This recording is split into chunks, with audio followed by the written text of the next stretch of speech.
영광스러운 주일입니다. 거룩하신 하나님께서 우리를 예배자로 불러주셨습니다. 이제 다 함께 자리에서 일어나셔서 사도신경으로 우리의 신앙을 고백하겠습니다.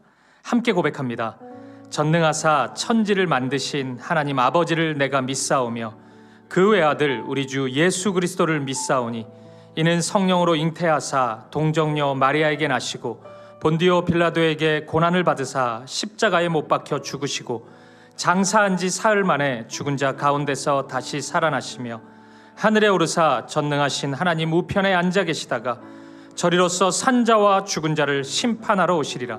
성령을 믿사오며 거룩한 공회와 성도가 서로 교통하는 것과 죄를 사하여 주시는 것과 몸이 다시 사는 것과 영원히 사는 것을 믿사옵나이다.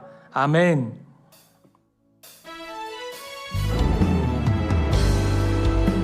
우리의 마음과 정성과 뜻을 다하여 신실하신 하나님을 찬양하며 나아갑니다. 신실하신 하나님, 신실하신 하나님,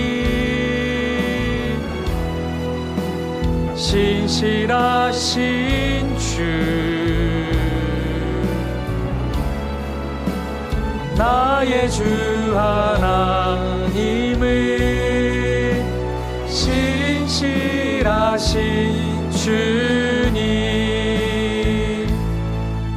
주님 보좌 앞에 나가 주님 보좌 앞에 나가 참된 안식과 기쁨 나 누리겠네.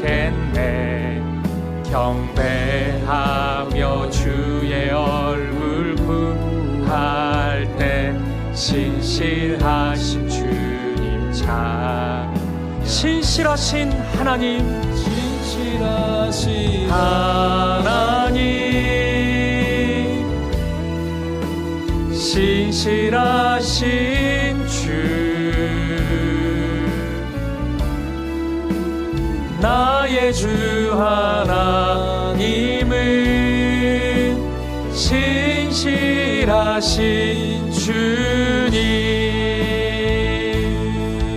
주 영광 여기 임하사, 주 영광 여기 임하사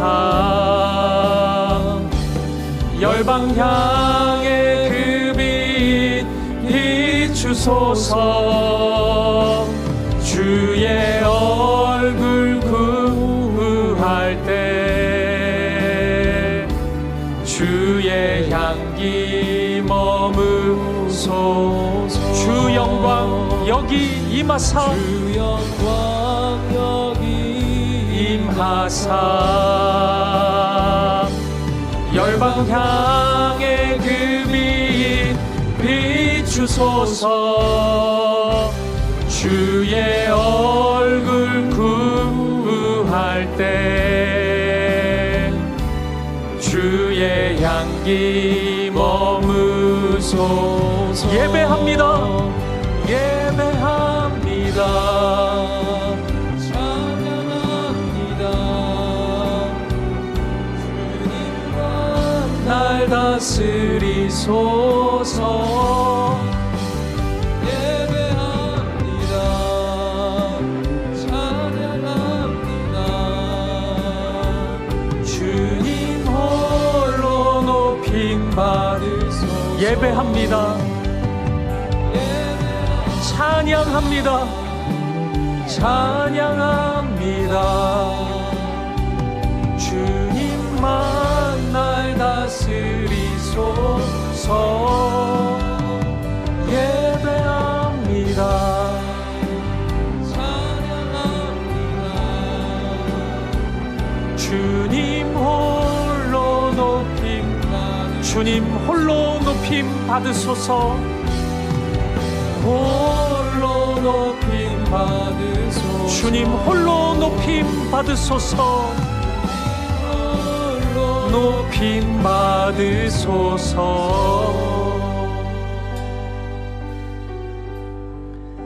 예배자로 합당치 못한 우리의 삶을 십자가 앞에 내려놓으며 예배를 위하여 부르짖어 기도하기를 원합니다. 주여 은혜를 부어 주옵소서. 다 같이 통성으로 기도하시겠습니다. 살아계신 하나님 아버지, 오늘도 우리를 하나님 앞으로 불러주시고 하나님을 예배케 하시는 이 은혜와 이 사랑에 진심으로 감사합니다. 마음을 다해 뜻을 다해 힘을 다해 예배하는 이 시간이 되게 하여 주옵소서. 지난 한 주 우리의 삶을 회개합니다. 하나님 사랑 안에 거하지 못했고 하나님 자녀로서 합당치 못했던 우리의 죄와 어두움이 있습니다. 연약함이 있습니다.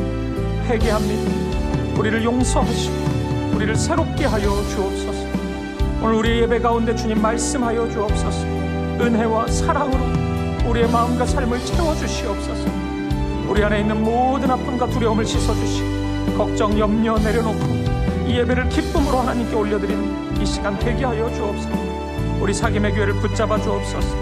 걸어가는 모든 걸음이 주님 말씀에 순종하는 믿음의 걸음 되게 하여 주시고 사랑하게 하시고 하나 되는 주님의 몸을 이루어가는 우리들이 되게 하여 주옵소서. 모든 성도들의 삶과 가정을 기억하여 주시고 하나님의 은혜와 평강을 경험케 하여 주옵소서. 십자가의 능력으로 이 시간 함께 하여 주옵소서. 주님 은혜를 부어 주옵소서. 함께 하여 주옵소서.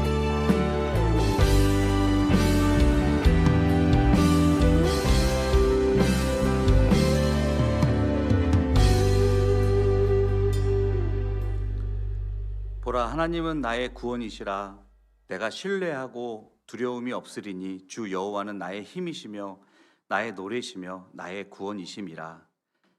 사랑과 은혜와 자비가 풍성하신 하나님 아버지, 거룩한 주일 주님의 몸된 교회에 나와 온 마음과 정성을 다해 귀한 예배 드리게 하심을 감사드립니다. 죄악으로 영원히 죽을 수밖에 없는 저희들을 자녀 삼아 주시고 저희들의 영혼을 구원하시기 위해 독생자 예수 그리스도를 이 땅에 보내주신 하나님 아버지께 감사와 영광과 존귀와 찬송을 올려드립니다. 주님, 각종 질병과 폭염 그리고 끝이 보이지 않는 어려움과 고난 속에서도 저희들을 은혜와 평강으로 지켜주심을 감사드립니다. 주님의 강한 손과 펴신 팔로 이스라엘 백성을 애굽에서 구원해 주신 것처럼 저희들을 짐승과 같은 이 세상에서 지켜주시고 나의 힘이 아닌 하나님만을 의지하며 주님이 인도하시는 영광의 길로 나아가길 원합니다. 힘과 구원과 노래이신 여호와 하나님만을 찬양하며 담대하게 나아가길 원합니다. 하나님께서 세우신 사김의 교회를 오늘 이 시간까지 지켜주시고 인도하여 주심에 감사를 드립니다. 예배 처소의 문제를 비롯하여 개척교회가 마주할 수밖에 없는 많은 어려움과 도전 속에서도 광야의 길과 사막의 강을 내시는 여호와 하나님께서 모든 어려움을 해결하여 주시고 피할 바위가 되어 주시며 성장과 부흥할 수 있도록 새 길을 열어주심에 감사를 드립니다. 성경 말씀 안에서 하나님 나라를 꿈꾸고 교회와 가정, 삶의 현장에서 하나님의 나라를 이루어가는 것을 소명으로 삼고 있는 하나님의 나라 공동체인 우리 사김의 교회가 하나님의 나라와 그 의를 먼저 구하며 하나님의 뜻과 계획을 이루어가는 하나님께서 기뻐하시고 하나님께서 인정하시는 지역사회에서도 칭찬받는 교회가 될 수 있기를 이 시간 간절히 기도드립니다. 새로 시작되는 2학기 다락방 모임을 통해 귀한 말씀으로 하나님과 사귐이 있게 하시고 성도들 간의 아름다운 교제가 있게 하시며 합력하여 선을 이루는 귀한 성도들의 모임이 될 수 있기를 간절히 기도드립니다. 가을 특별 새벽 부흥회를 비롯하여 사역훈련, 신앙광자, 사귐의 식당, 다음 세대 교사 세미나, 90일 성경 일독 챌린지, 수요 어머니 기도회 등 모든 교회 행사와 일정을 주님께서 주관하여 주시고 인도하여 주시사 말씀과 기도의 은혜가 넘치게 하시고 그 은혜가 가정과 학교와 직장과 사업장 등 삶의 모든 처소에서 강같이 흘러 차고 넘치게 하여 주시기를 간절히 기도드립니다. 사귐의 교회를 사랑하시어 세워주신 귀한 종 유병휘 담임 목사님을 위해 기도드립니다. 목사님의 영과 육을 늘 강건하게 지켜주시고 하늘의 지혜와 능력을 더하여 주시사 항상 말씀과 기도로 성령 충만케 해주시길 기도드립니다. 목사님의 가정에 하나님의 은혜와 보호하심이 함께하여 주시고 어두운 세상 가운데 말씀을 선포하실 때 하나님의 능력이 나타나 담대함으로 진리를 선포하게 하시어 말씀 듣는 성도들의 마음판에 귀하게 새겨져 말씀대로 살아갈 수 있는 귀한 역사가 있게 하여 주시옵소서. 이 시간 내 소망의 주 찬양을 드리는 코이노니아 찬양대의 찬양을 기뻐 받아주시고 어두운 세상 사는 우리들에게 밝은 빛 비춰주시며 승리케 하시는 주님을 온 성도가 함께 기뻐하며 찬양하며 영광 돌리는 귀한 은혜의 시간으로 인도하여 주옵소서. 이 모든 말씀 살아계신 우리 주 예수 그리스도의 이름으로 간절히 기도드립니다. 아멘.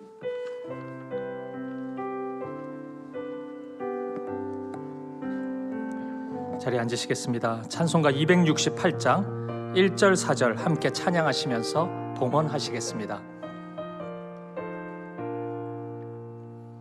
죄에서 자유를 얻게 함은 보혈의 능력, 주의 보혈, 시험을 이기고 승리하니 참 놀라운 능력이로다. 주의 보혈 능력이 또다. 주의 피,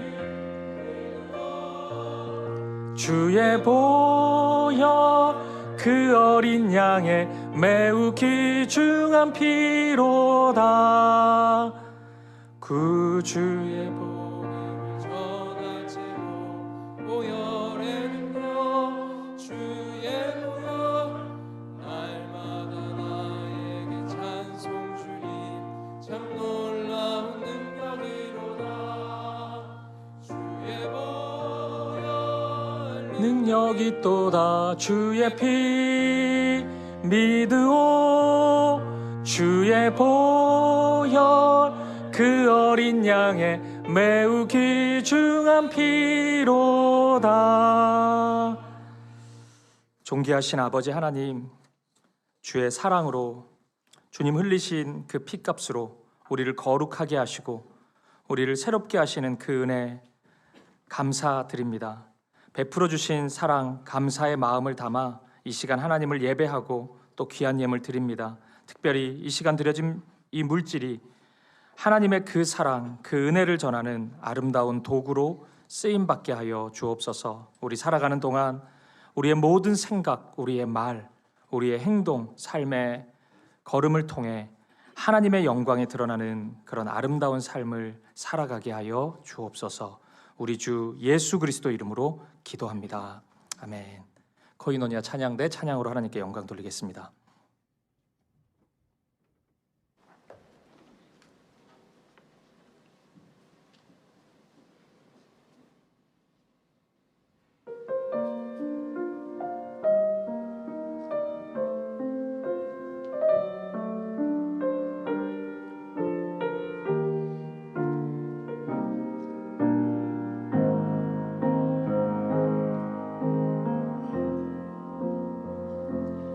그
안녕하세요.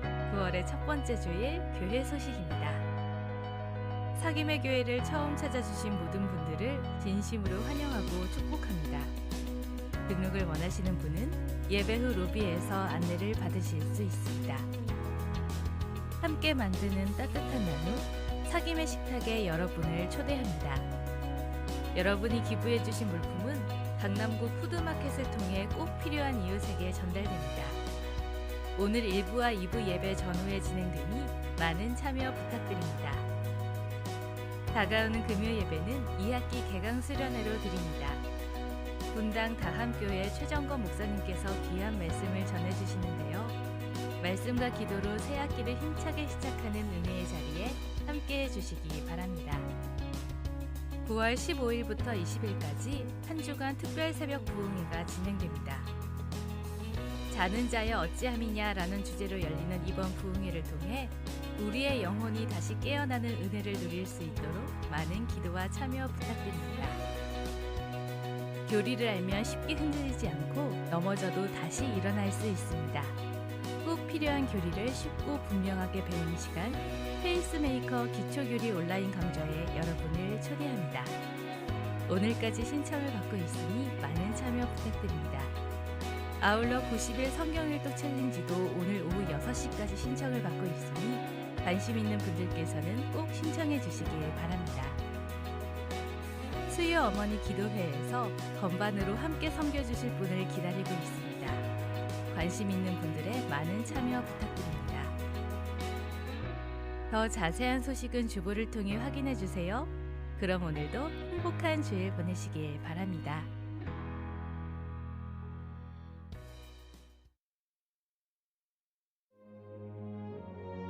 요나가 깊은 바닷속에서 기도했던 것처럼 하나님 안에서는 우리의 가장 깊은 절망도 기도의 자리가 됩니다. 그 부르심에 응답할 때 우리의 삶에 놀라운 변화가 시작될 것입니다. 우리의 기도가 능력이 되고 순종이 축복이 되는 감격의 시간, 2025년 사김의 교회 특별 새벽 부흥회.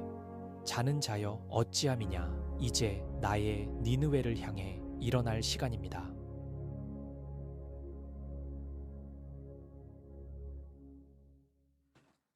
이부 예배 오신 사랑하는 성도님들 환영하고 축복합니다. 우리 옆에 있는 분들 바라보시면서 인사 나누도록 하겠습니다. 사랑합니다.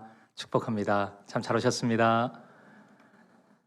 네, 우리 영상 광고 통해 확인했지만 몇 가지 광고 내용 좀 확인해 드리도록 하겠습니다. 오늘 사김의 식탁, 우리 취약계층 분들께 섬기는 이 사역인데 우리 물품 좀 가져오신 분들 있으면 잘 전달해 주시면 저희가 잘 섬기도록 하겠습니다. 너무 섬겨주셔서 감사합니다. 우리 다가오는 금요일 2학기 개강 수련회로 우리 금요기도회 함께 드리는데요. 평소보다 30분 일찍 모이도록 하겠습니다. 마치는 시간이 우리 대치동 학원가 시간하고 좀 맞물려가지고 집에를 못 가겠다 하시는 분들이 많아서 30분 한번 땡겨 보도록 하겠습니다. 그래서 꼭 기억해 주세요. 7시 반에 우리 시작된다는 것. 우리 특세를 앞두고 굉장히 은혜로운 시간이 될 겁니다. 그래서 많이 참석해 주시면 좋겠습니다. 그리고 우리 드디어 우리 2025 가을 특별 새벽 기도회 이제 한 주 남았는데요. 우리 꼭 기억해 주시고 또 기도로 많이 준비해 주시고 또 갑작스럽게 새벽 기도 안 하신 분들 한 주 하려고 그러면은 힘들어요. 워밍업이 좀 필요합니다. 한 주 동안 새벽에도 좀 일어나 보시고 새벽 공기도 좀 마셔 보시고 그러면 좋겠습니다. 좀 가능한 카풀로 오면 좋을 것 같은데 주변에 좀 같은 지역에 사시는 분들, 한 동네 사시는 분들 있으면 좀 미리 얘기해서 함께 참여할 수 있었으면 좋겠습니다. 그리고 특송이 매일매일 특송이 있는데 하루가 비었대요. 목요일. 나다. 이날 내가 한번 보여줘야 되겠다 하시는 분 있으면 신청해 주시면 가족 단위도 좋고 뭐 다락방도 좋고 함께 섬길 수 있었으면 좋겠습니다. 가을 특세를 위해서 기대해 주시고 또 많이 기도해 주시면 좋겠습니다. 그 외에 또 중요한 광고들 많이 있는데 우리 주보를 잘 확인해 주시면 좋겠습니다. 우리 하나님 말씀 보시겠습니다. 이 시간 우리에게 주신 하나님의 말씀은 구약성경 여호수아 22장 30절에서 34절까지 말씀입니다. 오늘도 우리 다 함께 자리에서 일어나셔서 이 말씀 한 절씩 교독하도록 하겠습니다. 제가 먼저 30절 말씀을 읽겠습니다. 제사장 비느하스와 그와 함께한 회중의 지도자들 곧 이스라엘 천천의 수령들이 르우벤 자손과 갓 자손과 므낫세 자손의 말을 듣고 좋게 여긴지라. 제사장 엘르아살의 아들 비느하스가 르우벤 자손과 갓 자손과 므낫세 자손에게 이르되 우리가 오늘 여호와께서 우리 중에 계신 줄을 아노니 이는 너희가 이 죄를 여호와께 범하지 아니하였음이니라. 너희가 이제 이스라엘 자손을 여호와의 손에서 건져내었느니라 하고 제사장 엘르아살의 아들 비느하스와 지도자들이 르우벤 자손과 갓 자손을 떠나 길르앗 땅으로 가서 길르앗 땅에서 가나안 땅 이스라엘 자손에게 돌아와 그들에게 보고하매 그 일이 이스라엘 자손을 즐겁게 한지라. 이스라엘 자손이 하나님을 찬송하고 르우벤 자손과 갓 자손이 거주하는 땅에 가서 싸워 그것을 멸하자 하는 말을 다시는 하지 아니하였더라. 함께 읽습니다. 르우벤 자손과 갓 자손이 그 제단을 에시라 불렀으니 우리 사이에 이 제단은 여호와께서 하나님이 되시는 증거라 함이었더라. 아멘. 자리에 앉으시겠습니다. 오늘 설교와 똑같은 제목을 가진 짧은 영상 하나가 있습니다. 보여드리면 좋은데 이 저작권 문제로 보여드리지 못해서 좀 아쉽습니다. 내용은 이렇습니다. 영상에는 몇 명의 청년들이 등장해요. 근데 이 청년들이 어른들이 보기에는 여러 가지로 좀 부족해 보입니다. 좀 뭔가 어설프고 뭔가 불편해 보이는 모습들이 눈에 띄어요. 정신없이 뛰어가는 청년이 등장합니다. 근데 어른과 몸이 부딪혔는데 접촉이 됐는데 아는지 모르는지 사과도 하지 않고 그냥 뛰어갑니다. 그 모습을 보면서 어른이 이런 한마디를 해요. 이겁니다. 버릇없는 녀석 같으니. 이렇게 한마디를 합니다. 그리고 이어서 화면이 전환되고 버스 안이 비추어집니다. 버스 옆에 어른이 서 있는데도, 자리 옆에 어른이 서 있는데도 아는지 모르는지 그냥 한 청년이 꾸벅꾸벅 졸면서 양보하지도 않고 그냥 앉아 있습니다. 또 그 모습을 보면서 어른이 한마디 합니다. 이렇게 얘기합니다. 배려 없는 아가씨네. 또 화면이 바뀌어요. 술에 취해 구석에서 헛구역질하는 청년이 등장합니다. 지나가던 어른이 그 모습을 보면서 또 한마디 합니다. 요즘 것들은 개념이 없어. 이렇게 한마디 합니다. 그리고 이런 나레이션이 나와요. 요즘 젊은 세대들을 바라보며 우리 어른들이 하는 말입니다. 우리 땐 안 그랬는데. 그런데 그리고 자막으로 이런 문구가 나옵니다. 대학생 아르바이트 이유 1위 생계비, 2위 학자금 대출, 취업 원서 낸 100명 가운데 합격은 겨우 4명뿐. 이런 자막이 나와요. 그리고 마지막으로 이런 나레이션이 흘러나옵니다. 이게 제일 중요하니까 잘 들어보세요. 혹시 여유가 없는 건 아니었을까요? 과연 배려가 없는 걸까요? 버틸 힘이 없는 건 아니었을까요? 개념이 없는 걸까요? 희망이 없는 건 아니었을까요? 다시 바라봅시다. 세상을 견디고 싶지만 그 끝이 보이지 않고, 세상과 부딪히고 싶지만 기회가 주어지지 않고, 당당하고 싶지만 움츠릴 수밖에 없는 그들을 다시 바라봅시다. 오해에서 이해로, 청춘이 다시 기쁜 시절이 될 수 있도록 다시 응원합시다. 참 감동적이죠. 저만 감동받아요, 늘. 저는 되게 감동적이었어요. 그냥 겉으로 보이는 모습, 눈에 보이는 모습만 보면 왜 저런 행동을 하는지 답답해요. 이해가 되지 않아요. 뭔가 한마디 해주고 싶어요. 근데 삶을 조금만 들여다보니까 이해되는 지점이 있더라는 거예요. 그 청년 한 사람 한 사람의 하루 일상을 확인해 보니까, 우리 그거 확인 못 하잖아요, 사실. 근데 그걸 보니까 왜 저렇게 정신없이 사는지, 왜 저렇게 실수가 많은지 이해가 되는 겁니다. 오늘 설교에서 제가 여러분과 나누고 싶은 주제가 바로 이 이해입니다. 이해라는 주제예요. 그리고 저는 하나님이야말로 이해라는 단어 정말 아름다운 단어인데 이 이해라는 단어와 가장 잘 어울리는 분이라고 확신합니다. 하나님의 사랑을 한번 생각해 보세요. 죄인인 우리가 하나님께 다가갈 수 없었잖아요. 하나님께 다가갈 수 없는 우리의 현실 속에서 하나님은 어떻게 우리를 사랑하셨습니까? 우리가 되셨죠. 우리에게 오셨습니다. 우리가 가지 못하자 하나님이 오셨어요. 인간으로 사람의 옷을 입고 몸을 입고 우리 가운데 오셨습니다. 죄인인 우리를 바라보면서 저 멀리서 우리는 땅 끝에서 죄로 인해 신음하고 거룩한 장소인 하늘에서 아이고 저 봐라 인간들, 저 죄인들 죽어야지, 지옥 가야지, 이렇게 다짜고짜 정죄하지 않으셨어요. 친히 하나님께서 우리에게 오셨습니다. 우리와 함께 하셨습니다. 이것이 주님의 성육신 아닙니까? 성육신의 사랑 때문에 우리는 구원 얻었고 하나님이 어떤 분이신지 경험할 수 있었습니다. 그래서 성경은 이렇게 말씀합니다. 히브리서 4장 15절 말씀이에요. 이 말씀 같이 한번 읽어보죠. 시작. 우리에게 있는 대제사장은 우리의 연약함을 동정하지 못하시리가 아니요 모든 일에 우리와 똑같이 시험을 받으신 이로되 죄는 없으시니라. 아멘. 우리에게 와 보셨기 때문에, 우리와 같은 인간이 되셨기 때문에 주님은 우리를 이해할 수 있어요. 동정할 수 있단 말입니다. 우리의 마음을 다 알아요. 그래서 우리와 함께 할 수 있는 거예요. 이런 사랑이, 이 낮아짐의 사랑이 바로 이해하는 사랑인 것입니다. 제가 주례할 때 자주 하는 말이긴 한데 많이 들어보셨을 텐데, 이해하다라는 영어 단어가 understand잖아요. 언더, 아래에 스탠드 하는 겁니다. 서는 거예요. 그게 이해하는 겁니다. 이해는 여러분 절대로 높은 자리에 서서 누군가 상대방보다 우위에 서서 이해 안 돼요. 절대 못합니다. 반드시 낮은 자리에 설 때만, 낮아졌을 때만 대상을 이해할 수 있는 것입니다. 주님이 그렇게 하신 거죠. 높고 높은 곳, 가장 높은 곳에서 가장 낮은 곳으로 낮아지셨습니다. 오셨습니다. 그러니 우리를 이해하고 우리를 사랑할 수 있는 것입니다. 그리고 그러한 신기하고 놀라운 사랑을 보여주신 주님께서 오늘 우리를 향해서 너희도 그와 같이 사랑하라고 말씀하십니다. 그냥 사랑하라고 하는 거 아니에요. 그냥 사이좋게 지내봐라. 내가 그래야지 좀 기분 좋겠다. 아우 신경질나. 자꾸 싸우니까. 이런 게 아니고 그와 같이요. 주님께서 나를 사랑하신 것 같이, 여러분을 사랑하신 것 같이 그 모습으로 그대로 우리 보고 사랑하라고 말씀하십니다.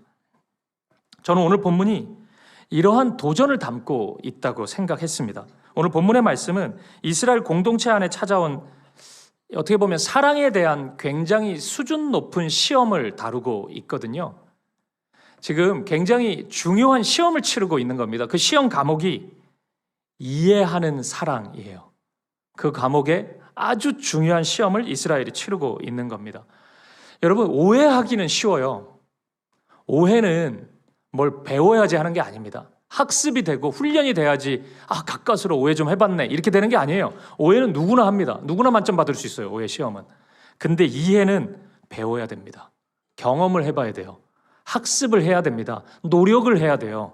그래야지 이해할 수 있는 것입니다. 여러분 어떻게 생각하세요? 과연 이스라엘이 이러한 사랑, 그러니까 이해하는 사랑의 단계까지 나아갈 수 있을까요? 오늘 본문을 통해 이스라엘이 치르고 있는 이해하는 사랑의 시험에 대해 우리가 한번 살펴보고 싶습니다. 그리고 이 말씀을 통해 우리 또한 이렇게 깊은 수준의 사랑의 자리까지 나아갈 수 있었으면 좋겠습니다. 그럴 수 있기를 주님의 이름으로 소망하고 또 주님의 이름으로 간절히 축복합니다. 이제 본문으로 들어가 보겠습니다. 오늘 본문이 포함된 여호수아 22장은 모든 전쟁과 땅 분배가 끝난 후에 가나안 땅에 평안이 임한 모습으로 시작됩니다. 그래서 이제 요단강 동편을 차지했던 두 지파 반이 있었거든요. 그 두 지파 반의 사람들이 다시 가족에게로 돌아가는 장면이 나옵니다. 이 부분을 다시 기억해 보시죠. 12지파가 함께 가나안 땅으로 왔어요. 근데 두 지파 반은 왜 가나안 땅에 살지 않죠? 요단강 건너기 전에 그 동편 땅을 욕심냈어요.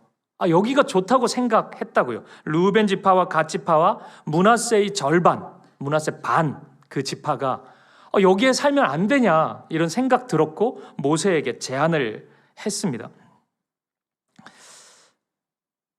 모세는 이 민수기 32장을 보면은 그 제안을 선뜻 응해주기가 힘들었어요. 왜냐하면 12지파 중에 두 지파 반이 빠져버리면 10% 이상의 전력 손실이 생기는데 지금 가나안과 전쟁을 벌여야 되는데 이게 감당하기 좀 힘들잖아요. 게다가 더 중요한 이유는 그 땅은 하나님이 약속해 주신 땅이 아니었잖아요. 요단강을 건넌 땅만을 하나님이 약속해 주셨거든요. 그러니까 모세가 허락을 안 합니다. 근데 시간이 조금 지나자 모세가 무슨 이유인지 조건부로 허락을 합니다. 그러라고 해요. 근데 대신에 이 가나안 점령 전쟁을 끝까지 함께 하자고 얘기해요. 너희가 그 땅에 거하니까 그냥 여기서 끝. 우리는 여기를 취했으니까 여기서 살래가 아니라 가나안을 점령하는 이 전투에 끝까지 함께 하자고 제안합니다. 공동체를 향한 헌신을 통해서 당신들이 요구하고 있는 이 마음이 욕심이 아니었음을 스스로 입증하라는 것이에요. 그렇게 해볼 수 있겠냐 얘기합니다. 이 두 지파반이 그렇게 하겠다고 해요. 그리고 요단강을 건너는 이 상황까지 오게 된 겁니다. 여호수아 1장을 보면 지도자가 바뀌잖아요. 여호수아가 다시금 이 약속을 상기시켜요. 그 약속 기억하고 있냐고, 그 약속 지킬 수 있겠냐고, 두 지파 반을 향해서 제일 앞에 서서 싸워볼 수 있겠냐고 여호수아가 얘기합니다. 그 싸움이 다 끝난 다음에 여러분들의 땅으로 돌아가면 좋겠다고 그렇게 얘기를 해요. 이때 이 두 지파 반의 사람들은 이렇게 고백을 합니다. 이것이 여호수아 1장 16절에 나오는데 한번 들어보십시오. 그들이 여호수아에게 대답하여 이르되 당신이 우리에게 명령하신 것은 우리가 다 행할 것이요 당신이 우리를 보내시는 곳에 우리가 가리이다. 아멘. 반드시 약속을 지키겠다는 거예요. 그리고 결국 그 약속을 지킵니다. 끝까지 함께해요. 끝까지 함께 싸웁니다.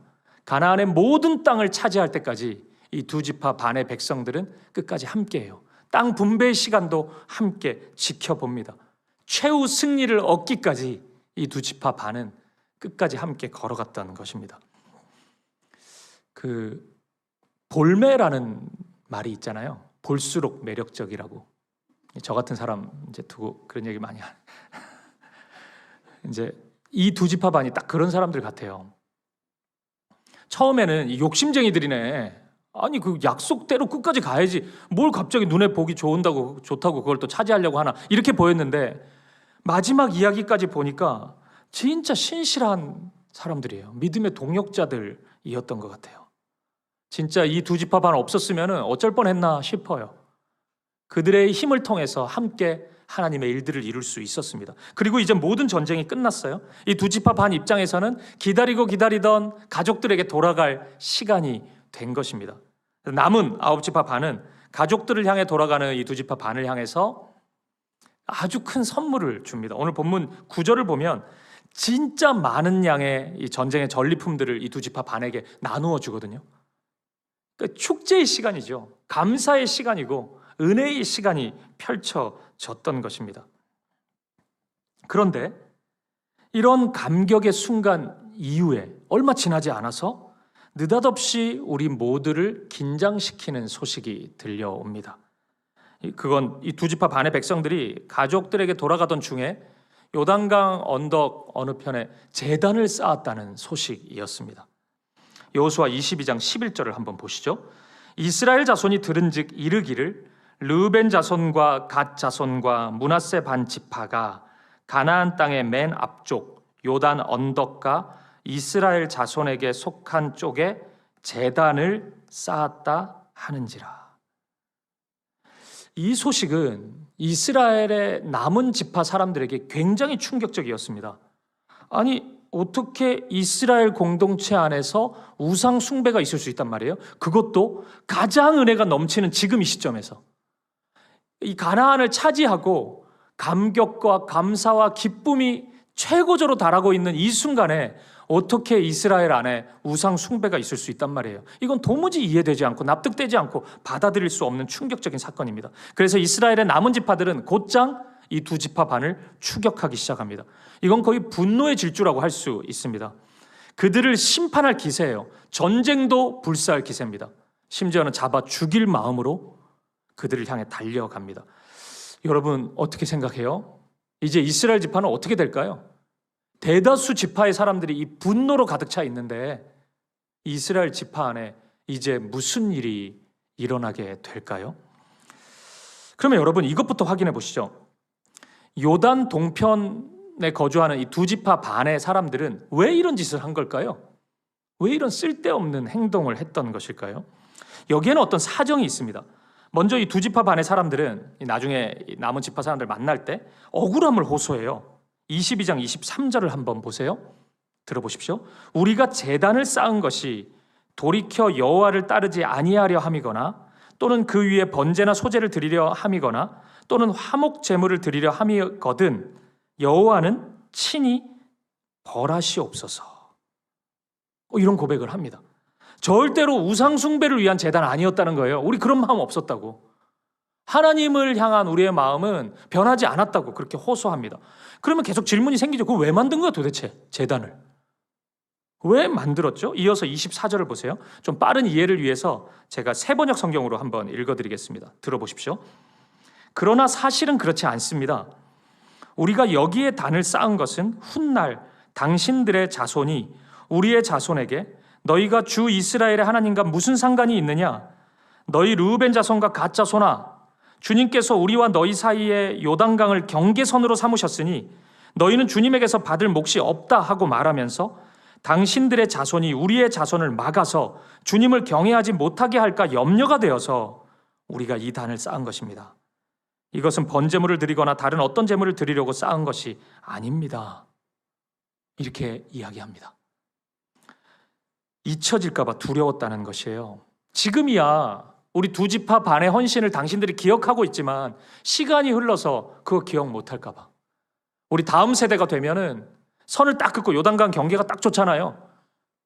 저쪽에 있는 두 지파 반은 이스라엘이 아니다, 하나님의 백성이 아니다, 그렇게 얘기할까 봐, 우리가 예배드리지 못할까 봐 너무 두려워서 이 제단을 만들었다고 얘기하는 겁니다.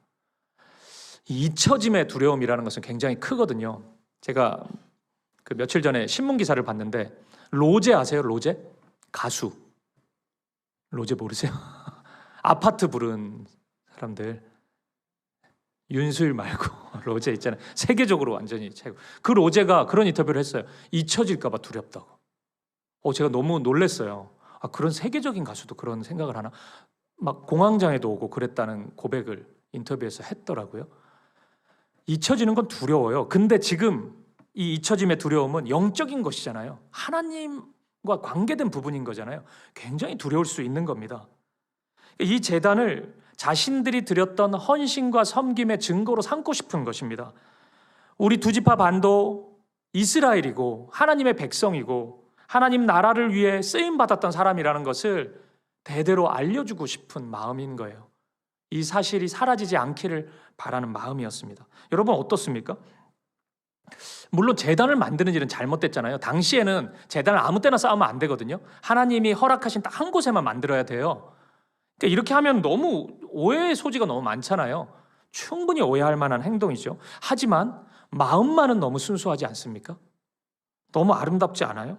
믿음을 이어가고자 하는 열정이 이들 안에 있고 다음 세대를 향한 사랑도 있지 않아요?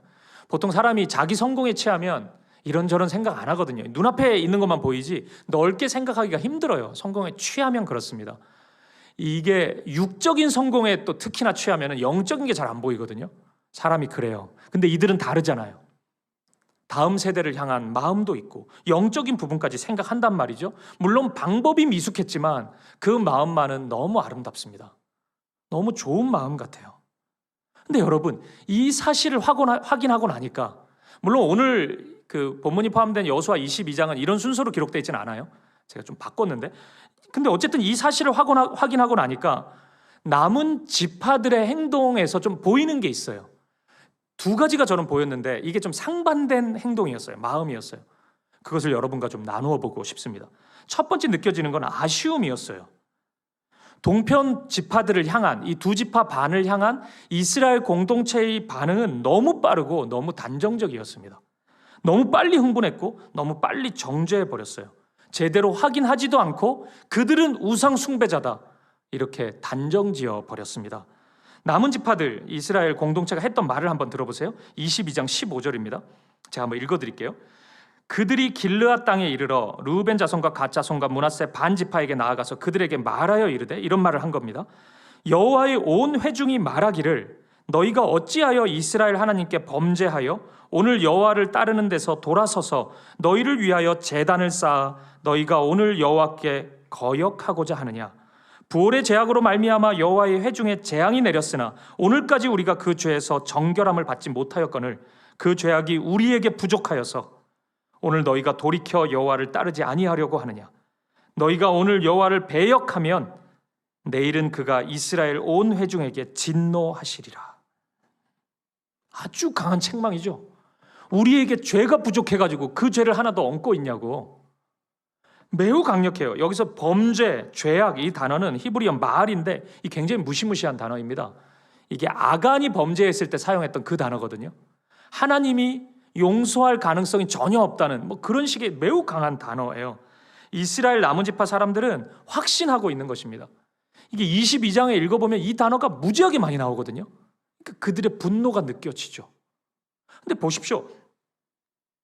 이토록 강한 단어를 쓰면서 분노하고 있는데 틀린 말은 또 아니잖아요. 그렇지 않습니까? 이들의 동기를 생각해 보세요. 이스라엘 전체의 동기. 왜 이렇게 화를 내고 있어요? 하나님을 사랑하는 마음 때문에 그렇잖아요. 하나님을 사랑하고 우리가 거룩해야 된다는 그 열망이 있기 때문에 화내는 거 아닙니까? 이게 묻지마 분노가 아니에요, 지금. 이스라엘 공동체가 이 거룩함에 대한 열망이 없었으면 내버려 둡니다. 아, 나도 죄짓고 너도 죄짓고 우리 다 죄인인데 이러면서 그냥 다 넘어가요. 아무런 그 문제의식을 가지지 못했을 거예요. 근데 이 사람들은 분노하고 있단 말이에요. 하나님을 사랑하기 때문에 분노하는 거죠. 하나님께 철저히 순종하겠다는 그 열망이 그들 안에 분노를 일으키고 있는 것입니다. 그래서인지 이 사람들은 이 분노에 대해서 조금도 부끄러워하지는 않습니다. 아주 당당해 합니다. 하지만 여러분, 저와 여러분은 지금 내용을 좀 알잖아요. 이 두 지파반이 왜 그랬는지. 지금 이 이스라엘 백성들은 왜 그랬는지 모르는 상태에서 지금 이 화를 내고 있거든요. 근데 우리는 알잖아요. 알고 나서 보니까 좀 어떻습니까? 이 화내는 게? 좀 어색하죠. 아니, 그렇게 화낼 일은 아닌데 그렇게 정당한 모습 아닌 것 같은데 이 생각 분명히 들지 않습니까? 보십시오. 만약 이 분노로 인해서 이스라엘 남은 지파 사람들이 이 두 지파반을 공격이라도 했으면 어쩔 뻔했어요. 공격하다가 죽이기라도 했으면 어쩔 뻔했냐고요. 이스라엘 공동체 안에 말할 수 없는 충격적인 사건이 계속 연이어서 일어났을 것입니다. 저는 여러분 우리가요 이 지점에 잠시 머물러 있어 봤으면 좋겠습니다. 기억하십시오, 여러분. 사랑하는 열정만으로 하나님이 원하시는 바를 온전히 이룰 수는 없습니다. 물론 열정 너무 중요하죠. 하나님 사랑하는 그 마음, 그 순수한 마음, 그 뜨거운 마음 너무 중요해요. 그것이 일반적으로 힘을 많이 줍니다. 그리고 우리 교회에도 이런 열정이 너무 갈급해요, 사실은. 이 사랑, 이 열정 정말 가득해야 되죠. 근데 그것만으로 사랑이 완성되는 건 아니라고요. 시간이 흘러서 진짜 성숙한 사랑을 이루기 위해서는 그 열정에 더해서 충분한 지식이 있어야 됩니다. 대상에 대한 충분한 지식이 있어야 돼요. 그리고 나 자신의 한계를 아는 겸손함까지 있어야 합니다. 나도 실수할 수 있고 내가 모든 것을 다 알지 못할 수 있다는 그 겸손함, 그것이 기본적으로 그 마음속에 있어야 돼요. 그래야 사랑이 조금씩 완성됩니다. 거기에 또 더해서 인내가 있어야 됩니다. 사랑은 인스턴트가 아니거든요. 오늘 하루 애쓰고 노력했다고 사랑이 결실하는 거 아닙니다. 시간이 필요해요. 사랑의 완성을 향해서 기다림이 필요하다고요. 이렇게 될 때 성숙한 사랑이 이루어질 수 있습니다. 이렇게 될 때 사랑한다고 하면서 형제를 비판하고 아픔을 주고 아파하고 이런 일이 일어나지 않게 돼요.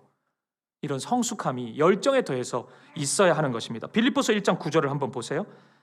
같이 한번 읽어보죠. 시작. 내가 기도하노라 너희 사랑을 지식과 모든 총명으로 점점 더 풍성하게 하사. 아멘. 제가 진짜 자주 인용하는 말씀이죠. 빌립보 교회 성도들을 향한 바울의 기도입니다. 이렇게 기도해요.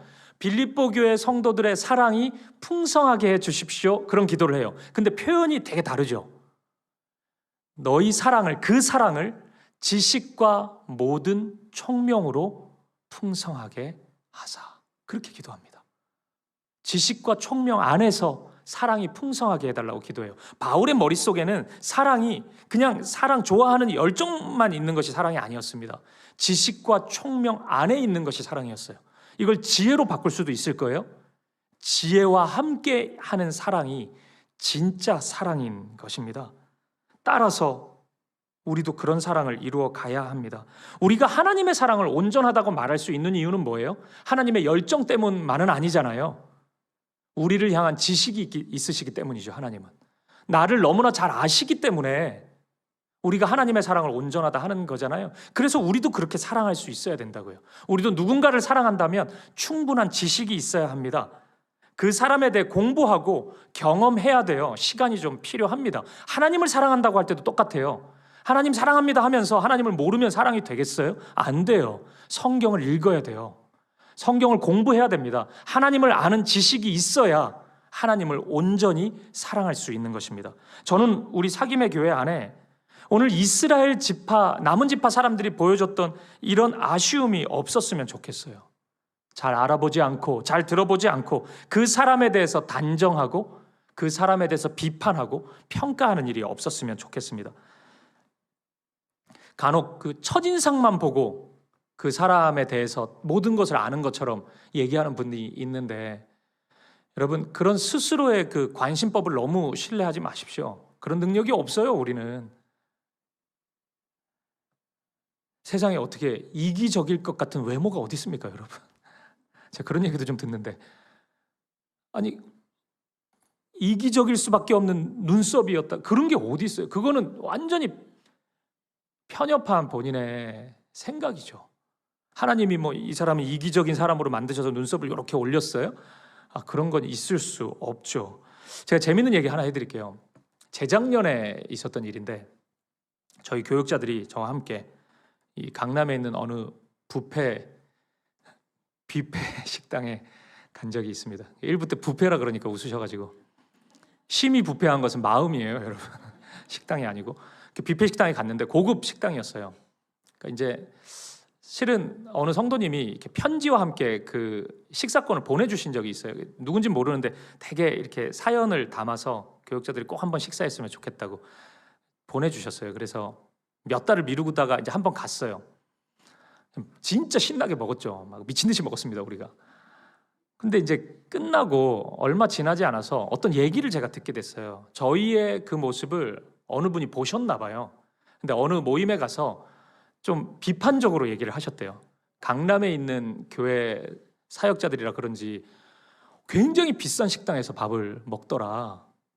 교회 헌금을 어떻게 그렇게 쓸 수가 있냐고 사역자들이 이런 얘기를 하셨다는 거예요. 되게 억울하더라고요. 저는 여러분 진짜로 저를 아시는 분은 아실 텐데 음식 욕심이 없거든요. 만두 빼고는 제가 만두만 하나 남아있으면 저걸 내가 먹어야지 생각하지만 제가 진짜 그런 마음이 없어요. 저는 김밥으로도 몇 주 살 수 있거든요. 근데 먹기를 탐하는 목사 막 이런 얘기가 들리니까 너무 마음이 힘들더라고요. 그러니까 막 별 생각이 다 드는 거예요. 그때 제가 좀 조용히 먹고 가자 그랬는데 사역자들이 그냥 눈이 돌아가지고 막 표를 너무 많이 내고 막 로비에서 사진도 찍고 지나가는 분한테 찍어달라 그러고, 그러니까 보셨겠죠 그거를. 그런 것도 막 생각이 나고 마음이 힘들고 그렇더라고요. 좀 아쉽더라고요. 아니 너무 힘들면 물어보시지, 오셔서 목사님 왜 그렇게 비싼 식당에서 밥을 먹었냐고 내가 내용을 알고 싶다고 그러면 제가 설명해 드렸을 텐데 좀 마음이 힘들었어요. 이 자리에 계신지 모르겠어요, 그분이. 그럼 2년 만에 제가 해명합니다. 안 가요 거기 우리. 근데 이건 좀 우습게 제가 말씀을 드린 거긴 한데, 이런 오해가 이 사역을 하다 보면 굉장히 많더라고요. 저한테 확인하지 않고 계속 저를 그림을 그려 나가는 이야기들이 들리기도 해요. 근데 그게 저에게도 있어요. 저에게도 그런 모습이 굉장히 많이 나타나요. 확인하지 않고 특정 사람에 대해서 단정 짓는 모습이 저에게도 있어요. 제가 한번 말씀드린 적이 있는데, 청년 사역할 때 어느 교회 부임을 했는데 그 교회 청년부를 섬기던 간사님을 미리 만나서 얘기를 좀 들었어요, 청년부에 대해서. 근데 한 명 청년에 대해서 아주 강하게 얘기하는 거예요. 그 청년은 조심해야 된다고. 그 청년은 교회 공동체를 어렵게 만든 청년이기 때문에 그 말을 다 들으면 안 되고 좀 경계해야 된다, 그 얘기를 제가 들은 거예요. 그리고 이제 그 청년과 1대1로 신방을 하는 순간이 된 겁니다. 얘기를 나누고 있는데 이 청년이 갑자기 울음을 터뜨리는 거예요. 이 자매가 엉엉 울면서 저에게 굉장히 힘겹게 얘기를 하는 거예요. 목사님 오늘 저랑 처음 만나는 시간 아닌가요? 근데 왜 저에 대해서 다 아시는 것처럼 단정짓는 말을 그렇게 많이 하시나요? 이렇게 얘기를 하는 거예요. 제가 그 얘기를 듣는데 머리에 망치로 크게 한 대 콱 맞은 것 같았어요. 맞잖아요. 처음 만났잖아요. 지금 몰라요. 그 자매를 저는 들어보지도 않았어. 그 이야기를. 근데 제가 이제 선입견이 있다 보니까 단정짓는 말투가 계속 나왔나 봐요. 제가 눈물로 사과했습니다. 진짜 미안하다고. 지금까지 이 이야기 들은 거 이거 없었으면 좋겠다. 나는 진짜 너무 미안하다. 제가 그 사건 이후에 목사답지 못했던 그 모습이 진짜 부끄러웠어요. 진짜 잘해줬어. 그래서 그 자매한테 너무 미안했어요. 근데 여러분 이런 모습 너무 자주 있지 않습니까? 여러분에게는 그런 모습이 없으셔요? 종종 나타나는 모습 아닙니까? 혹시 오늘 여러분에게 그런 오해가 있다면, 그 오해를 마치 당연하다는 듯 여기는 마음이 있다면, 그리고 이 오해는 하나님을 향한 열정 때문에 나타난 거야, 이런 포장지로 그냥 다 싸버려가지고 마땅히 그런 오해를 강하게 하고 있는 분이 있다면, 여러분 그렇다면 야고보 사도가 그런 우리에게 해주신 말씀이 하나 있습니다. 들어보십시오. 야고보서 1장 19절 20절입니다. 내 사랑하는 형제들아, 너희가 알지니 사람마다 듣기는 속히 하고 말하기는 더디하며 성내기도 더디하라. 사람이 성내는 것이 하나님의 의를 이루지 못함이라. 아멘. 여러분 말하기 전에 충분히 들어보셔요. 그리고 충분히 생각해 보셔요. 듣기는 속히 하래요. 그리고 말하기는 더디하래요. 이게 속히 하라는 이 단어는 이런 식의 단어예요. 그 육상 선수가 출발 총성을 듣고 있는 그 마음 땅 하면은 바로 손살까지 달려가야 되잖아요. 그거예요. 듣는 것을 그렇게 하래요. 많이 들어야 돼요. 애를 써서 들어야 돼요. 근데 말하는 것은 천천히 더디할 수 있기를 바랍니다. 그런 우리였으면 좋겠어요. 성내지 말래요. 화내는 것이 아니래요. 하나님의 의를 이루지 못한대요. 간혹 이런 말씀 드리면은 목사님 예수님도 화내지 않았냐고. 성도님, 우리가 예수님이 아니잖아요. 예수님만 화내시는 거예요. 우리가 예수님 코스프레를 그렇게 하면 안 됩니다. 평상시에는 예수님 닮은 모습이 하나도 없으면서 뭐 화낼 때만 자꾸 예수님, 그거는 말이 안 되죠. 예수님은 그렇게 하실 수 있어도 우리는 화를 내는 것을 통해서 하나님의 의를 이룰 수는 없어요. 온유함으로, 겸손함으로 화평을 이루어 가야 합니다. 하나님이 그걸 원하셔요. 그런 우리 되었으면 좋겠습니다. 그런 저와 여러분 되었으면 좋겠고, 그런 우리 사귐의 교회 될 수 있기를 주님의 이름으로 축복드립니다. 그리고 이와는 상반된 두 번째 모습도 있어요. 그것은 이 두 지파 반의 해명, 상황, 이것을 확인한 후에 결국 용납하고 사랑하는 모습입니다. 이 모습이 오늘 본문에 나타나 있어요. 우리가 확인한 것처럼 결국에는 이 두 지파 반의 상황을 이해하게 돼요. 그러니까 어떤 마음으로 했는지를 알게 되는 거예요. 설명을 들어요. 그러자 이런 반응으로 화답합니다. 오늘 본문 30절이에요. 다시 한번 읽어보죠. 시작. 제사장 비느하스와 그와 함께한 회중의 지도자들 곧 이스라엘 천천의 수령들이 르우벤 자손과 갓 자손과 므낫세 자손의 말을 듣고 좋게 여긴지라. 아멘. 그 말을 듣고 좋게 여겼대요. 어떤 분들은 여기서 충분히 설명했고 합리적으로 상황에 대해 이해됐고 그러면 좋게 여겨야지 여기서 뭐 화를 내? 그러면 당연한 거 아닌가 목사님? 뭐 이 당연한 거를 얘기하세요? 이렇게 생각하실 수도 있어요. 근데 여러분 그렇게 생각하신다면 그건 스스로를 과대평가하시는 겁니다. 우리는 그렇게 잘 안 돼요. 대체적으로 그러지 못합니다. 분명히 합당한 설명을 들었거든요. 분명히 이해할 만한, 납득될 만한 상황을 파악을 했거든요. 근데 우리는 선뜻 인정 못합니다. 안 돼요. 선뜻 사과도 못합니다. 왜냐하면 지금까지 내가 화를 낸 스탠스가 있잖아요.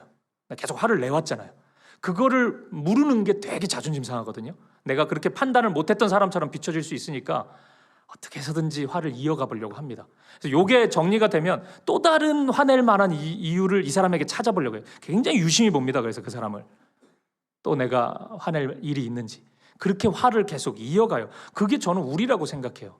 민망해서 더 화내고 아니면 진짜 화낼 힘이 없다 그러면은 얼렁뚱땅 넘어갑니다. 그냥 사고한 것도 없어요. 내가 화를 내고 어떻게 한 거 그런 것도 없어요. 그냥 넘어가요. 저는 이게 우리의 자연스러운 모습이라고 생각하거든요. 내 성급함을 용서 구한다? 인정한다?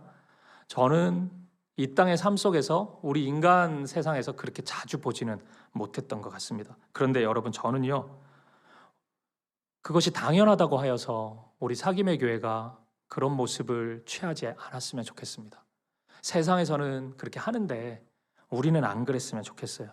저는 우리가 내 자존심보다 하나님의 영광이 더 중요한 사람이었으면 좋겠습니다. 그래서 미안하다는 얘기가 그리 어렵지 않았으면 좋겠어요. 제가 나이가 그리 많지 않지만 목회 20년 넘게 해오고 있거든요. 제가 이 길 걸어오면서 제가 이 바닥에서 좀 있어 보면서 제가 목사다움에 대해서 중요하게 생각하는 거 있어요. 그건 죄송합니다 말을 어려워하지 않는 거예요. 그 말이 쉬워야 돼요. 그럴 수 있잖아요. 인정할 수 있었으면 좋겠어요. 내 자존심 뭐 그리 중요합니까? 내가 그때 틀렸다고 얘기하는 게 뭐 그리 중요해요. 하나님이 기뻐하실 수 있으면 하는 겁니다. 때때로 내 체면이 중요할 수 있거든요. 그게 상대방의 자존심보다 우위에 있지 않았으면 좋겠습니다. 그것이 충돌된다면 상대방의 자존심을 조금 더 세워주셨으면 좋겠어요. 내가 조금 마음 아프더라도 그 사람이 면 한번 설 수 있다면 그렇게 한번 해줄 수 있었으면 좋겠습니다. 오늘 본문 33절을 한번 보세요. 굉장히 아름다운 말씀인데 그 일이 이스라엘 자손을 즐겁게 한지라. 이스라엘 자손이 하나님을 찬송하고 르벤 자손과 갓 자손이 거주하는 땅에 가서 싸워 그것을 멸하자 하는 말을 다시는 하지 아니하였더라. 아멘. 그 일, 동편 지파 사람들을 향한 이해, 용납, 그 받아들인 그 사랑, 그리고 우리의 오해를 만든 그 우리 안에 있는 조급함, 교만함, 그거 인정하거든요. 이스라엘 백성들이. 그 솔직한 인정, 그것이 그 모든 일이 이스라엘 자손을 즐겁게 했대요. 저는 우리 안에 이 즐거움이 있었으면 좋겠습니다. 교회 안에 이런 식의 즐거움만 있는 것은 아니죠. 매우 다양한 즐거움이 우리 안에 있죠. 하지만 이 즐거움을 잃어버리지 않았으면 좋겠습니다. 좀 아프지만 어느 교회에는 이런 식의 즐거움이 전혀 없는 곳도 있어요. 아예 생각하지도 않는 경우도 있다고요. 저는 이 즐거움이 우리 안에 소중한 즐거움이 되었으면 좋겠어요. 그런 즐거운 교회였으면 좋겠습니다. 용납, 용서, 사랑, 이해, 그것으로 인해 하나님을 찬송하고 기뻐하는 그 마음, 그것이 우리 안에 있었으면 좋겠습니다. 이 교회 개척하고 이제 횟수로 4년 지나다 보니까 여기저기서 이야기가 좀 들려요. 오해하는 이야기도 좀 들리고 또 서로를 향한 실수도 좀 들리는 것 같아요. 지난 목요일에 이제 분립 개척된 29교회 담임 목사님들이랑 이찬수 목사님이 교제하는 시간이 있었어요. 이제 형식은 교제인데 이제 혼나러 간 건데, 왜냐하면 이제 교제면은 이게 이야기의 분배가 정확히 돼야 되는데 90% 이상 이찬수 목사님 혼자 얘기하시기 때문에 혼나는 거죠. 고개를 숙이고. 근데 목사님께서 이런 얘기를 하세요. 교회에는 반드시 거쳐야 하는 과정이 있다는 거예요. 그런 과정들을 이상한 것으로 여기지 말래요. 그 과정에서 나와 생각이 다른 사람을 만날 수 있다는 거예요. 그 사람을 너무 이상한 사람으로 여기지 말라는 거예요. 입장이 달라지면 또 그럴 수 있다는 거예요. 내가 내 삶의 이야기가 있고 스토리가 있으니까 지금 이렇게 하는 거지, 저 사람의 스토리로 살아왔으면 그 자리에 설 수 있다는 거예요. 충분히 그럴 수 있다는 거예요. 그 과정을 이상하게 여기지 말고 그 과정을 거치면서 하나님을 향한 사랑이 더 간절해지기도 하고 하나님이 만들어 가시는, 그럼에도 불구하고 하나 되게 하시는 사랑이 눈에 보이기도 하고 경험되기도 한다는 거예요. 그게 교회라는 거예요. 그 얘기를 호소하듯이 하시더라고요. 그런 시간을 다 거쳐야 된다고. 저는 우리 교회도 예외는 아니라고 생각합니다. 물론 지금까지 우리 교회는요, 비교적 어려움이 없었던 건 사실이에요. 장소 문제만 좀 힘들었잖아요. 그것도 솔직히 얘기하면 저만 힘들었지 뭐 여러분들은 그렇게 힘들진 않으셨잖아요. 그냥 뭐 가면 가지 뭐 이런 식이었잖아요. 근데 비교적 저는 걱정할 게 많이 없었다고 생각했거든요, 우리 교회. 제가 한때는 우리 교회만 유독 좋은 성도님들이 다 모였나? 이런 생각을 한 적이 있어요. 물론 지금도 그 생각은 변함이 없습니다. 근데 우리 교회도 결국 거쳐야 될 것이 있는 거예요. 지상의 교회라면, 죄인들이 모여서 하나님의 사랑을 경험하는 그런 교회라면은 지나가야 되는 것이 있는 겁니다. 근데 저는 기대해요, 여러분. 우리 교회의 이 과정의 마지막 이야기가 오늘 본문이었으면 좋겠습니다. 어떤 갈등을 거치든지 오해에서 마무리되는 게 아니라 서로를 향한 용납, 용서, 이해, 사랑이 우리의 마지막 이야기였으면 좋겠어요. 이스라엘 백성들 보세요. 마지막 딱 이제 상황이 다 이해됐어요. 그냥 뭐 됐어요. 근데 아직 앙금이 남았어. 이 남은 지파 사람들은 그래도 본인 화낸 것들이 조금 이게 좀 부끄러우니까 그래도 저 두 지파 반이 왜 오해될 짓을 해가지고 저러냐고 이런 얘기하고, 이 두 지파 반은 듣지도 않고 화낸 남은 지파 사람들이 있잖아요. 그게 막 마음에 남아가지고 결국엔 서로 보지 않았더라. 이렇게 되면은 이거 너무 뭐예요 이게? 너무 아프잖아요. 그러면 하나님의 공동체 같지가 않잖아요. 저는 그러지 않기를 바라요. 이 결과가 너무 아름다운 거예요. 오늘 본문 좋게 여긴지라 그 일이 이스라엘 자손을 즐겁게 한지라. 그 과정이, 그 모든 이야기가 우리 사김의 교회 성도들을 즐겁게 한지라. 저는 꼭 그랬으면 좋겠습니다. 그러한 은혜가 우리 사김의 교회 안에 가득 채워지고 흘러 넘치기를 주님의 이름으로 간절히 축복합니다. 말씀을 마무리하겠습니다. 여러분, 저는 이 설교를 준비하면서 왜 이 이야기가 여호수아 22장에 자리하고 있나? 질문을 한번 던져봤어요. 이게 여호수아서의 지금 마지막 이야기거든요. 이제 다 왔어요, 여호수아서가. 여러분, 일부가 있었잖아요. 1장부터 4장까지 건너라였잖아요. 요단강 건너라고. 5장부터 12장이 정복하라, 차지하라였잖아요. 가나안 백성과 싸우는 겁니다. 정복하는 이야기예요. 13장부터 21장이 분배하라였어요. 땅 분배 이야기 우리 다 했어요. 그리고 이제 22장부터 24장 마지막 4부의 이야기가 있어요. 이제 이것만 하면 끝이에요. 다 끝났어요, 여러분. 여호수아서 이제 맨날 여호수아서만 하는 교회가 아닙니다. 우리는 다 왔는데 그 마지막 4부의 주제가 뭐냐면 섬기라예요. 뭘 섬겨요? 누구를 섬겨요? 오직 하나님만을 섬기라는 것입니다. 그리고 옆에 있는 형제를 섬기라는 것이에요. 그러면 이 땅에, 가나안 땅에 하나님 나라가 임할 거라는 약속이에요. 여러분, 가나안에 가기만 한다고 거룩한 땅이 됩니까? 하나님 나라가 그냥 임해요? 아니요. 하나님만 섬기지 않고 형제를 섬기지 않으면 되게 불안하고 위험한 땅이라니까요. 가나안 땅은 유혹거리가 얼마나 많은데요. 큰일 나요. 저는 오늘 우리 교회도 마찬가지라고 생각합니다. 교회라는 이름만 달고 있으면 자연스럽게 하나님의 교회입니까? 아닐 수 있다고 생각해요.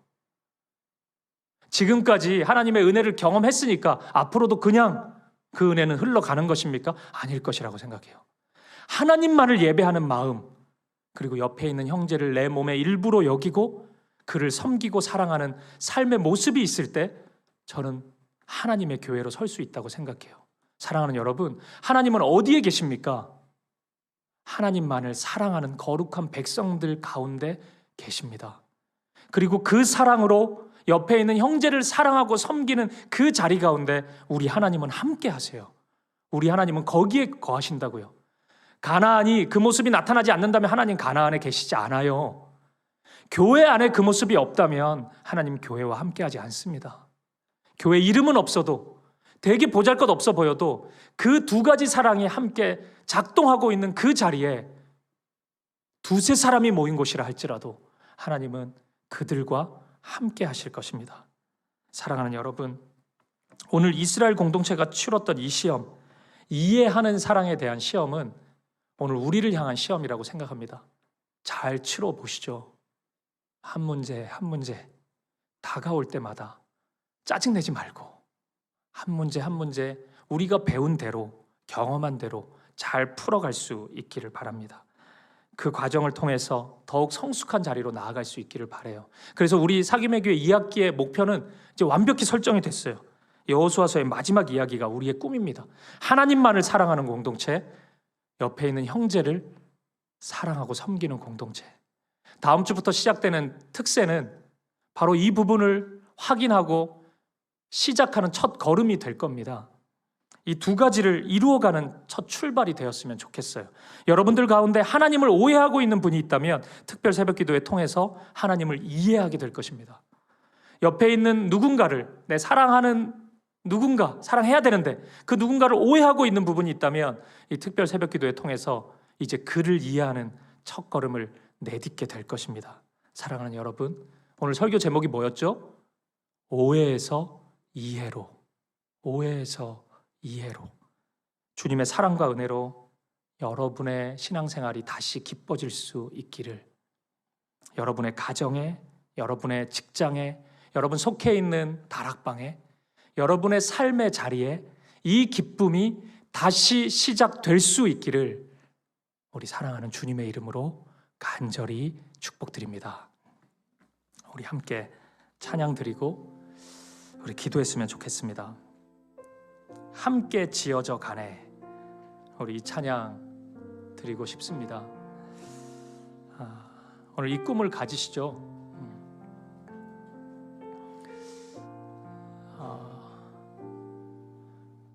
오늘 우리에게 그런 시험이 찾아오고 있는 것 같아요. 그런 깊은 사랑의 단계로 지난 3, 4년의 시간이 열정으로 달려왔다면 이제는 한 걸음 더 깊어질 수 있기를 바랍니다. 하나님을 향해서도 우리 서로를 향해서도 그럴 수 있기를 바랍니다. 그러면 하나님이 함께 하실 것입니다. 이 찬양 드릴 때 이 적용은 우리의 삶의 모든 영역에 다 될 거예요. 가정 안에서 오해로 아파하고 있는 분이 있을 수 있어요. 부부 사이에, 부모님과의 관계, 또 자녀들을 바라보면서 사실 이게 제일 크죠. 이 오해, 이것이 하나님의 은혜로 이해로 바뀔 수 있길 바랍니다. 삶의 자리에서 또 우리 공동체 안에서 이해할 수 있도록 인도해 주실 거예요. 저는 확신합니다. 하나님의 사랑이 그러하시기 때문에 우리는 분명히 그 사랑을 경험하고 그 사랑으로 나아갈 수 있을 것입니다. 하나님 안에서 우리가 그런 공동체를 이루게 해주십시오. 내 삶이 그렇게 해주십시오. 우리 기도하는 마음으로 이 찬양 함께 나누고 싶습니다. 우리 이렇게 한번 고백하시죠. 우리는 하나님의 자녀, 우리는 하나님의 자녀, 주 사랑 안에, 주 사랑 안에 우리 거할 때 주님 나를 사랑하신 것 같이 우리도 서로 사랑할 수 있네. 우리는 주의 몸된 교회, 우리는 주의 몸된 교회. 뭐든지 하나 될 때 예수님의 마음을 닮아가며 고통과 즐거움 함께 나누네. 하나님 안에서, 하나님 안에서 우리 서로 이어져 주가 거하실 성전이 되네.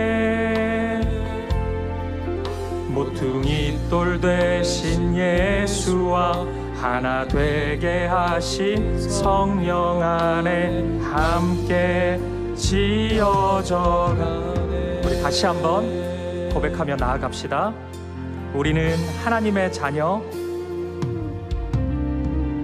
우리는 하나님의 자녀 주 사랑 안에 우리 거할 때 주님 나를 사랑하신 것 같이 우리도 서로 사랑할 수 있네. 서로 사랑할 수 있네. 우리는 주의 몸된 교회, 우리는 주의 몸된 교회. 뭐든지 제가 하나 될 때 예수님의 마음을 닮아가며 고통과 즐거움 함께 나누네. 하나님 안에서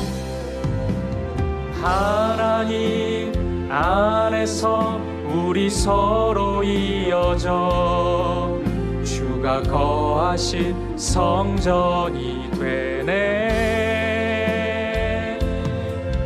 모퉁이 돌 되신 예수와 하나 되게 하신 성령 안에 함께 지어져 하나님 안에서 서로 이어져 하나님 안에서 우리 서로 이어져 주가 거하신 성전이 되네. 모퉁이 돌 되신 예수님 예수와 하나 되게 하신 성령 안에 함께 지어져 가네. 아멘. 우리 함께 기도하며 나아갈 때 사랑하는 성도님, 쉬운 건 아니에요. 이해하는 사랑까지 나아간다는 것은 정말 어렵습니다.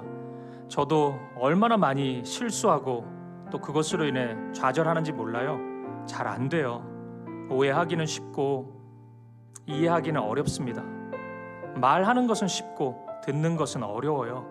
하지만 주님 사랑 기억하셔요. 주님이 우리를 어떻게 사랑하셨는지. 우리가 믿는 하나님이 오해 자주 하는 신이었다면 우리 구원받지 못하죠.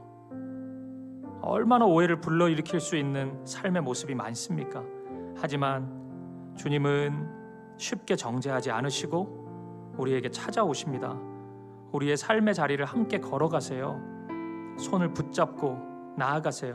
우리 주님은 죄를 죄가 아니다고 말씀하시는 분은 아니시지만 그 가운데 머물 수밖에 없는 우리의 연약함은 동정하시는 분이십니다.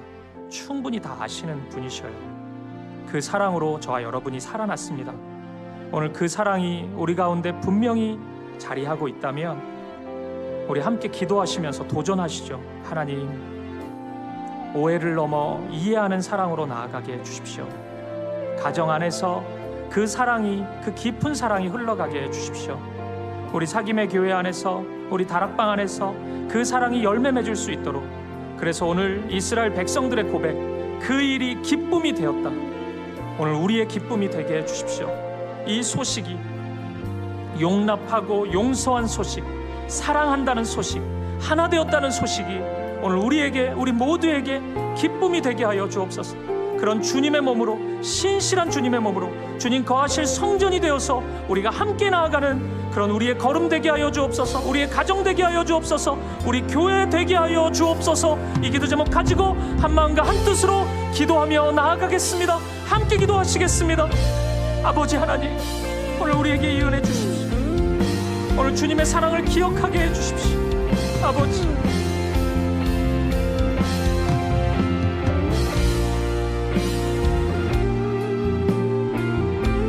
아버지 하나님, 우리를 붙잡아 주십시오. 우리의 가정마다 그런 오해가 멈추어지고 하나님 사랑 안에서 이해하는 출발이 일어나게 하여 주옵소서. 오늘 우리 사김의 교회를 붙잡아 주옵소서. 다락방마다 모든 모임마다 하나님 안에서 이어지게 하시고 거룩하게 하시고 주님과 함께 사랑 안에 거하는 우리들이 되게 하여 주옵소서. 다시 기쁨이 시작될 수 있도록 인도하여 주옵소서. 할렐루야, 할렐루야. 주님 은혜를 부어 주시옵소서. 우리 우리 다 함께 자리에서 일어나셔서 함께 고백하며 나아가겠습니다. 하나님 안에서, 하나님 안에서 우리 서로 이어져 주가 거하실 성전이 되네. 모퉁이 돌 되신 예수와 하나 되게 하신 성령 안에 함께 지어져. 우리 한 번 더 고백합시다. 하나님 안에, 하나님 안에서 우리 서로 이어져 주가 거하실 성전이 되네. 모퉁이 돌 되신 예수와 하나 되게 하신 성령 안에 함께 지어져 가네. 하나님 아버지,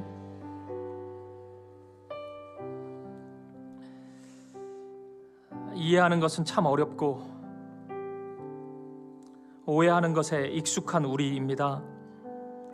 그래서 하나님의 온전한 일들을 이루어가지 못하는 그런 우리입니다.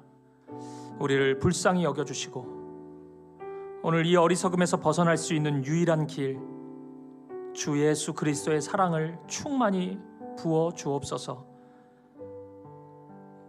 나를 사랑하시고자 나의 수준까지 낮아지신 예수님, 그 낮아지신 사랑, 그 겸손, 그 온유함이 오늘 우리의 겸손과 온유함이 되기를 원합니다. 주님 인도하여 주옵소서. 오늘 우리의 가정마다 오해에서 이해로 바뀌는 하나님의 사랑을 경험케 하시고 우리 사김의 교회 구석구석에 모든 오해가 사라지고 이해하고 용납하고 진심으로 사랑하는 열매가 주의 사랑 안에서 나타날 수 있도록 아버지 인도하여 주옵소서. 그 일이 이스라엘 자손을 즐겁게 한지라 오늘 우리의 기쁨이 되기를 원합니다. 나의 잘못을 인정하는 것이 자존심 상하는 일이 아니라 나에게 즐거움이 되게 하여 주옵소서. 그를 이해하고 용납하고 용서하고 사랑하는 것이 불편한 일이 아니라 오늘 우리 안에 즐거움이 되게 하여 주옵소서. 그로 인하여 이스라엘 자손이 하나님을 찬송하고 오늘 우리가 그로 인하여 하나님만을 찬송하고 하나님만을 높여드리게 하여 주옵소서. 주의 사랑으로 우리 모두의 신앙생활이 다시 기뻐질 수 있기를 원합니다. 우리의 가정에 다시 기쁨이 시작되기를 원하고 성도님들의 삶의 자리에 다락방마다 삶의 구석구석에 그 기쁨이 다시 시작되게 하여 주옵소서. 아버지 하나님 은혜를 부어 주옵소서. 우리 사김의 교회를 붙잡아 주옵소서. 주의 거룩한 성전이 되어 모퉁이 돌 대신 예수와 하나 되게 하신 성령 안에서 함께 아름답게 지어져가는 우리가 되게 하여 주옵소서. 그렇게 함께 하실 주님 찬양합니다. 감사와 찬양을 드리며 살아계신 예수 그리스도 이름으로 기도합니다. 아멘. 이제는 주 예수 그리스도의 은혜와 하나님 아버지의 사랑과 성령의 아름다운 사귐이 오해에서 이해로 주의 사랑 안에서 깊은 이해의 사랑으로 나아가길 소망하는 사랑하는 사김의 교회 성도님들 머리머리 위에 우리가 서 있는 가정마다 삶의 자리마다 다락방마다 이 교회의 구석구석에 삶의 모든 자리에 우리 사김의 교회의 모든 걸음 속에 이제로부터 영원까지 함께 있을지어다. 아멘. 아멘.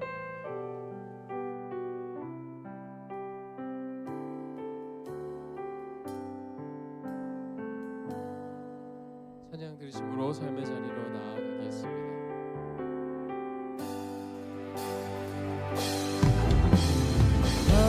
하나님 안에서 우리 서로 이어져 주가 거하신 성전이 되네.